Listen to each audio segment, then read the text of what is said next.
Welcome back. We have an exciting interview that I know Mark is looking forward to. Oh, of course. Joining us this morning, former Sioux Falls Storm head coach Kurtiss Riggs. We actually talked yesterday for an hour on my radio show, but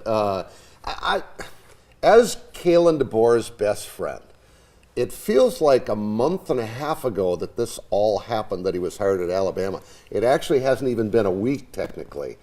How surreal has this been for you? Because it has certainly been for a lot of us. Yeah, it's tough. It's tough to take it in. It's tough to even, kind of relish in the accomplishment that he's achieved, because everything's happened so fast. It's hard to even realize and celebrate that he played in the national championship game, and really you don't get that opportunity now because of the way college football works.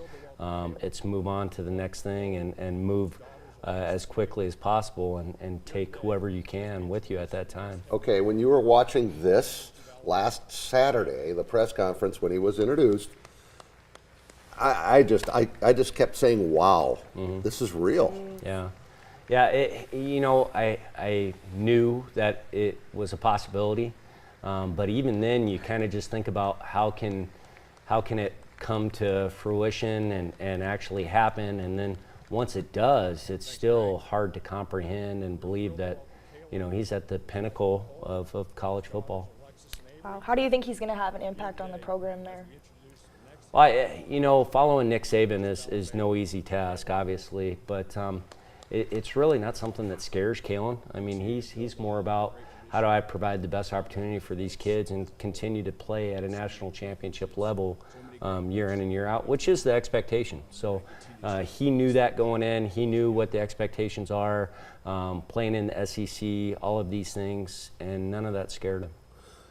And October 19th, we got two South Dakota kids that are going to be coaching against each other when Tennessee hosts Alabama at Knoxville. Josh Heupel with the Volunteers, Kalen DeBoer from Millbank, Josh from Aberdeen.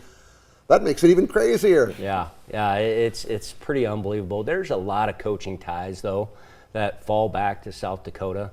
When you really start to look at the coaching world itself, you really dig in and see that many roads come back to South Dakota. I just wish your college coach, Bob Young, could still be with us to see this, because I can't imagine. He was like a dad to all you guys, wasn't he? Yeah, and you know what? He also was, Kalen coming in after Coach Young, at that time for us was like him now following Nick Saban. I mean, no one thought anyone could do better than what Coach Young did at USF, and Kalen far exceeded that. And I think Kalen's expectation at Alabama is to continue what Nick Saban's done and build off of that.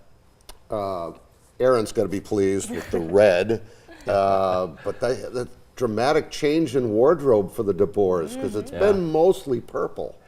It has, yeah, and Nicole and the girls, they've got this system down, though. They've made enough changes.